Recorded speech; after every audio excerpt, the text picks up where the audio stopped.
Resistance Radio is brought to you by Black Swan Outdoors. Our mission is to help you realize and develop your self-reliance, whether it's in the wilderness or the Sioux Center. All right, welcome back.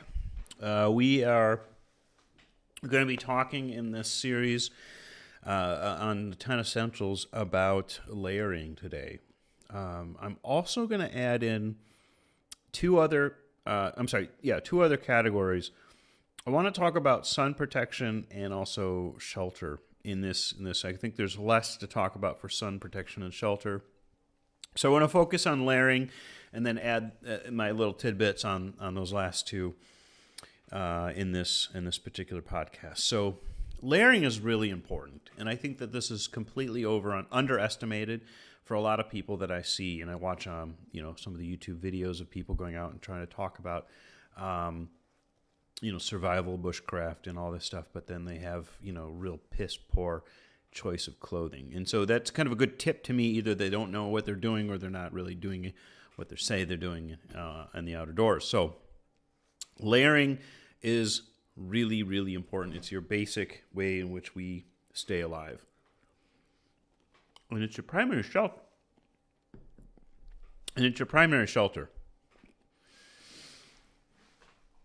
So let's talk about how we lose our energy first, how we lose our heat.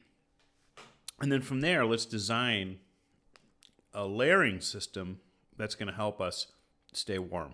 So we lose our heat from conductive heat loss, convective heat loss, radiation, and perspiration. So perspiration is just a natural way in which we sweat. The sweat turns into vapor.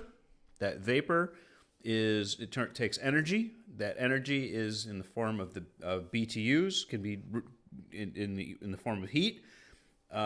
Removes that heat and keeps us nice and cool. Dogs pant with their tongues. We sweat.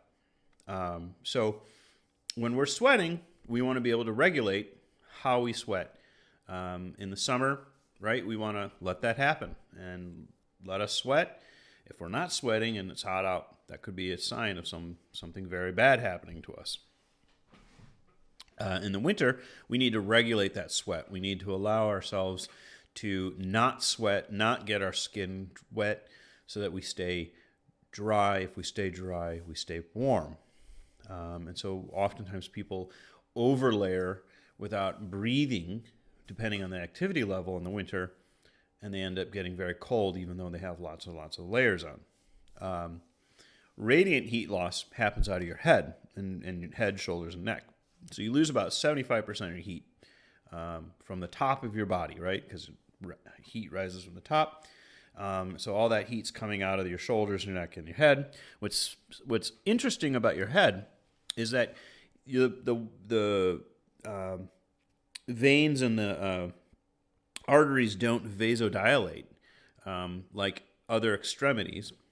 So your hands and your feet tend to get colder first because your body is constricting the blood from those extremities, pushing that blood in and around your core to help save your organs from getting too cold. So it's a survival mechanism. Women tend to get colder than men faster in the extremities because they need more blood in and around their core and ovaries. So they tend to be colder sleepers than men, for example, because, well, that's why. So their sleeping bags tend to have a little extra padding and warmth in their feet, in the foot box, and sometimes where the hands and ovaries are. So it kind of helps them stay a little bit warmer. So what happens then is if your veins don't dilate like that, then that heat just is dissipating right off the top of your head. So your head is literally a radiator, radiating heat out. So the quickest thing you can do to stop that is put on a hat. And that's going to save your body core temperature and your overall warmth immensely. Just a simple thing as hat. And we also have conductive heat loss. Conductive heat loss is where, by the nature of touching something, if you're sitting or on the ground or on a rock, that rock is colder, that earth is just taking that heat, right? The principles of thermodynamics, taking that heat right from your body, from a warm source to a cold source. And so, when we're sleeping on the ground, people say, well, I'm not a wussy. I don't need a sleeping pad because I'm a man, But it's really, not so much comfort, and that's certainly an added benefit. And also, I don't mind being more comfortable.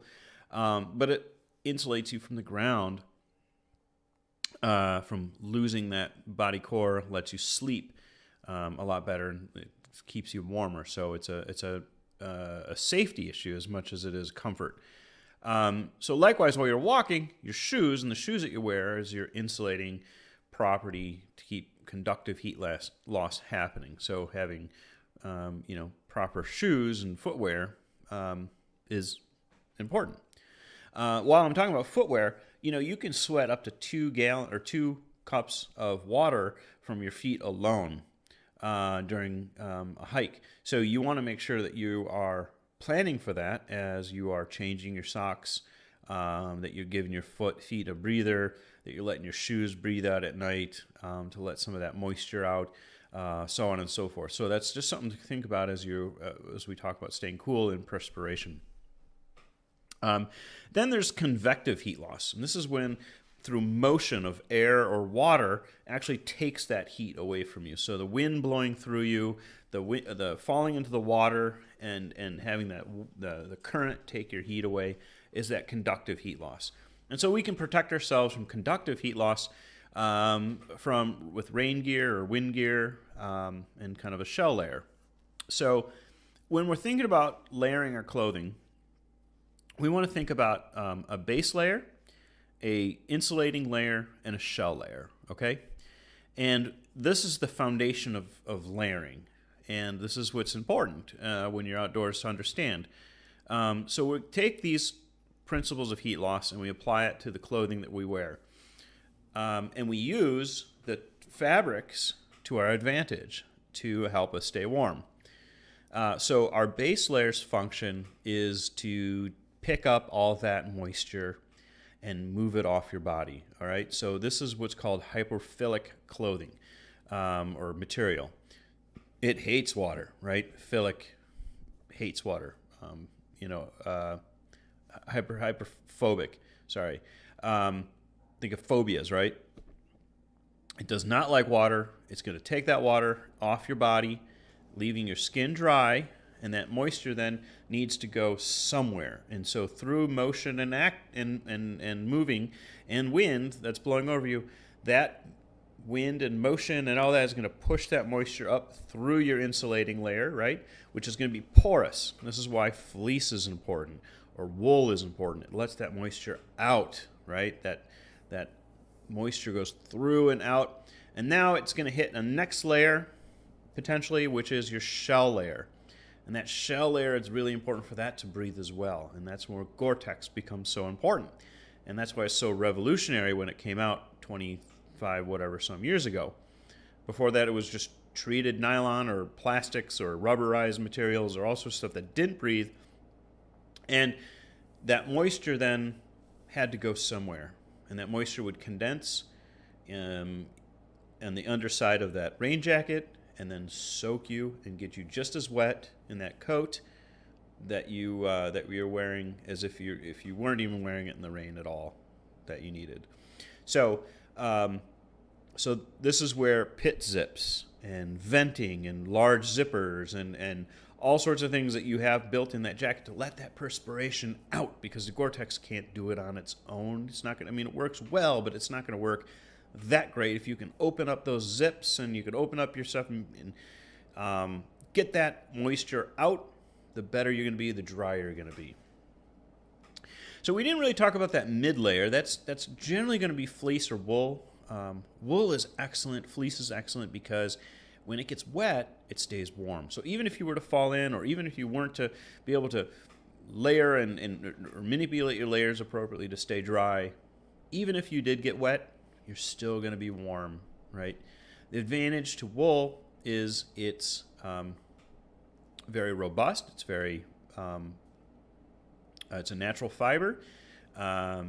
It's going to be a little bit heavier generally, although there are some better wools out there that are pretty comparable to fleece. It's a little denser in a material. Fleece tends to be more fluffy, takes up a lot of room, but fleece also tends to be a little bit lighter. So there's some pros and cons, and there's pros and cons on some of the base layers you can wear natural layers as well, based out of silk instead of polyester, which is generally the base material for that. And it works, either one works just as well. The idea is that you have something on your skin to pull that moisture away. You have insulating layer to insulate you from the cold and hold your heat in and around your body, and some kind of shell layer to trap that heat in or to keep the air from sucking your heat away without inhibiting that perspiration. So you could wear in your mid layers. You can do multiple smaller layers. You can do all sorts of different combinations to stay warm. I personally, what I like to do, I definitely carry a hat when I'm out in the woods, because obviously, like we talked before, that's not so important. And what I like to do is actually carry extra base layers instead of an extra mid layer. This saves a lot of room in the pack. I often find that I don't need that mid layer after I've been moving and hiking. And if I did get cold, I can put extra base layers on and be just as warm. Or swap those base layers, take them off, put on a new base layer, and put the wet, if my sweater or whatever's not wet, put that back on, and I'm relatively good to go. The beautiful thing about a lot of these synthetic materials is if you're going on a hike overnight, or even while you're hiking too, they tend to dry themselves. So you can put some of the damp stuff, socks and things like that, inside your sleeping bag, and it'll be warm and dry by the time you get up, which is awesome. Socks are important, and I think it's an underrated conversation that a lot of people don't have. Remember I was talking about how you get all that moisture loss from your feet? Well, let's talk about that. Let's talk about your feet. There's socks coming, straight wool or a kind of a blended wool. Most people go with the blended wool these days. If you go with the straight wool, remember you don't have that wool is not going to pull that moisture away from your body, right? So you need some kind of liner to do that. The liner also does another thing. It helps kind of alleviate the friction as you're moving, so you don't develop potential hot spots. So it keeps you dry, and that friction is kind of like a lubrication as you're walking.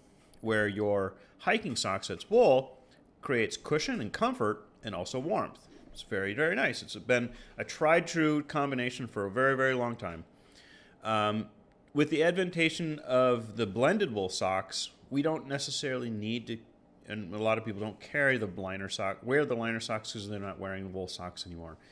And so the mainstay sock, at least in my opinion, is the mid-weight merino wool blended sock. That's pretty much your workhorse sock.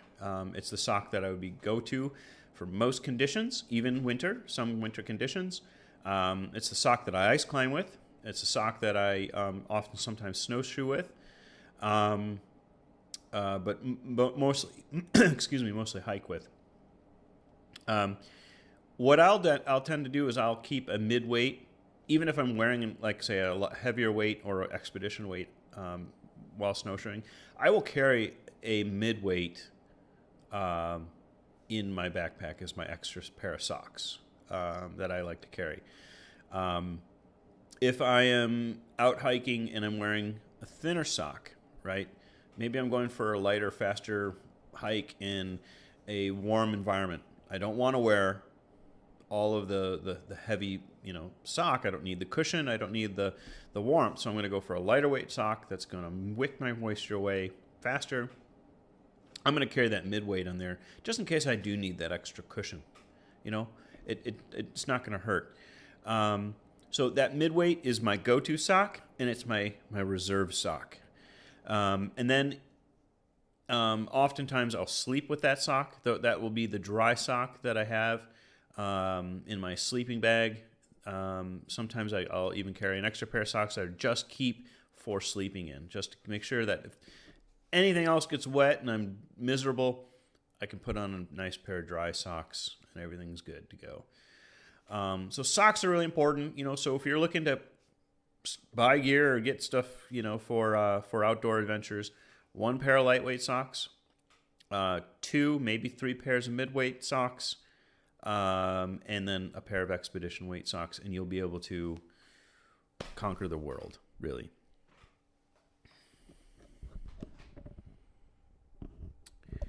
So in the remaining minutes, I just want to talk quickly about Shelter and SunPro. SunPro to me is a hat, suntan lotion, and lip balm. Lip balm is often forgotten by newbies, hikers, especially in the winter. Very, very important. SunPro, in terms of a hat, a full brim hat is awesome. Even in rainy environments, I don't like to hike with a hood. I put on a Gore-Tex hat or a wide brim hat. If you don't have a wide brim hat, you can still protect the back of your neck and your ears by putting a bandana on your hat. And there's a little trick to do that. And that works out great. I like to soak the bandana in water, the cotton, put it on my head, put my cap on, and it helps kind of keep me cool. Speaking of cotton, I was going to mention cotton socks. You've probably heard the adage, cotton kills. And cotton is hyperphilic. It loves water. It sucks that water in, and at a molecular level, it holds it. It holds it in there, and so if you're wearing cotton socks and they get wet, it's going to hold that moisture in. It's going to keep you cold. It's going to produce blisters. It's not going to be very, very comfortable, and it's very heavy. So now take that concept and apply it to your pants. All right, and you see people in the outdoors wearing jeans all the time. Think about if you fell in while you're canoeing, let's say, into a cold lake. How horrible that would be to have a pair of pants that's doing absolutely nothing but making you colder, that's super heavy to carry, becomes completely useless. So what becomes very comfortable and nice and utilitarian all of a sudden becomes a liability very quickly. And so cotton does that. Cotton kills in that respect. Now remember, perspiration helps us keep cool. So in a warm, dry environment, you want to be wet because that wetness is going to remove that heat through the BTUs off your body. So a cotton t-shirt in the, say, desert Southwest is a wonderful thing, or even in the summer in the Midwest or wherever. Use your discretion. So fantastic option. So hat, sunglasses. The only thing I want to say about sunglasses that I think sometimes people forget, if you're out in large bodies of water or glaciers or snow, sun is going to hit that snow and it's going to refract back up from the bottom of your glasses too. So when you see kind of ice climbers and mountaineers wear specialized sunglasses, and sailors do the same thing, that helps block that harmful light from bouncing back up on the underneath your glasses on the bottom of your glasses. So very, very important option or consideration for protecting your eyes, which are very, very important.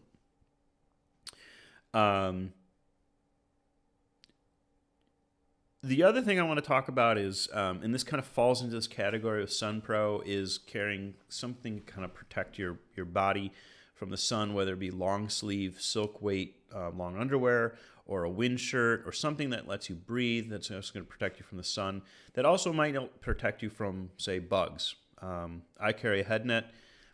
I carry sun or insect repellent as well, but I try not to use it unless I absolutely need to.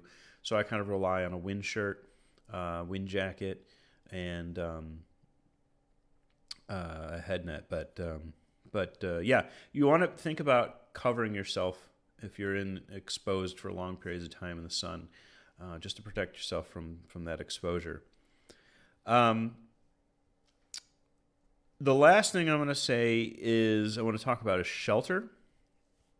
And as like I said, clothing, the reason why I lumped this all together is because I think clothing is your initial shelter. This is your main shelter. Now, what happens if your main shelter fails you? Or what happens if your main shelter isn't enough? You need to have some kind of alternative. It could be a simple heat sheet or Mylar blanket that you can wrap yourself with. And the way that this works is that radiant heat that's coming off your body. Remember we talked about your head? Well, there's radiant heat still coming off all your body everywhere. And that radiant heat is going to hit this material, and it's going to bounce back, and it's going to keep you warm. That radiant heat is going to, your own heat is going to get bounce back. Kind of think about it as being recycled coming back. So it's not creating an insulating layer like a blanket would. It's creating radiant heat. So it's blocking that heat from escaping. So you've seen these blankets being used. They're very cheap. After the end of a marathon, people, running, and they stop exercising and it's cold and they need to be warmed up, and they throw these blankets on. They're dime a dozen, less than $5 a piece, $2-3 a piece. That you can make a tarp out of them to get out of the rain. You can, sleep in them. Bare minimum. If you want to go the next step up, I say bring maybe, some kind of nylon shelter, tarp. Really handy to have because you can make lunch underneath it. You can sit on them. You can do all sorts of things with them. So I think they're very, very multiple functions on the trail. The other option would be a bivy bag, which is just I would prefer a Mylar bivy bag, but a bivy bag that you could climb into. Because with a bivy bag, not only do you have that radiant heat that you can, but you can also stuff it full of leaves or other natural materials and create kind of a squirrel's nest of warmth in there as well. So it kind of gives you some options. Plus, there's no drafts, so it's going to help you from conductive heat loss as well as that radiant heat loss. So I do like the bivy bag. That they generally tend to be smaller than tarps as well, and they're also very cheap, less than $20. It's what I use when I paddled solo in Canada, and it works great. There's no reason why it wouldn't work great. It's going to protect you also from mosquitoes and pests, which is another advantage to the bivy over the tarp. Yeah. If you're going into an area that's potentially cold, say you're mountain climbing or whatever, I would throw in a full-on sleeping bag, because if someone gets hurt, if someone falls, and they become immobilized, you've got to wrap them up in just a Mylar blanket. I think they would be better served to be well protected in a sleeping bag. And this goes for you as an individual. If you were to get lost from your people, you'd be better served actually having that full-on sleeping bag, that insulating layer, to help you get through the night. The only thing I would add on there in terms of safety material, kind of falling under shelter, would be a large pot. In the winter, you can gather snow and boil water to get water, or snow to get water, which is very hard to do, and you shouldn't eat snow because it's going to lower your core temperature. So you should melt that. Actually, ice is better than snow, but I digress. I've been going on forever and ever. So I've given you some principles so that you can design the best clothing option, layering system that you can for your environment. What works in the northeast is not going to work in the northwest. Is not going to work in the southwest. So what you need is going to depend on your own personal preferences and your environment. And now you have the knowledge to take those things and adapt it to the clothing options for your environment and pursuit. So with that, we'll carry on this in the next few 10 essentials in the next podcast. Until then, we'll talk to you later. 5, 4, 3, 2, 1. Thank you for listening to our podcast. Please visit our blog for articles and more information at www.blackswanoutdoors.com, or check us out on Instagram.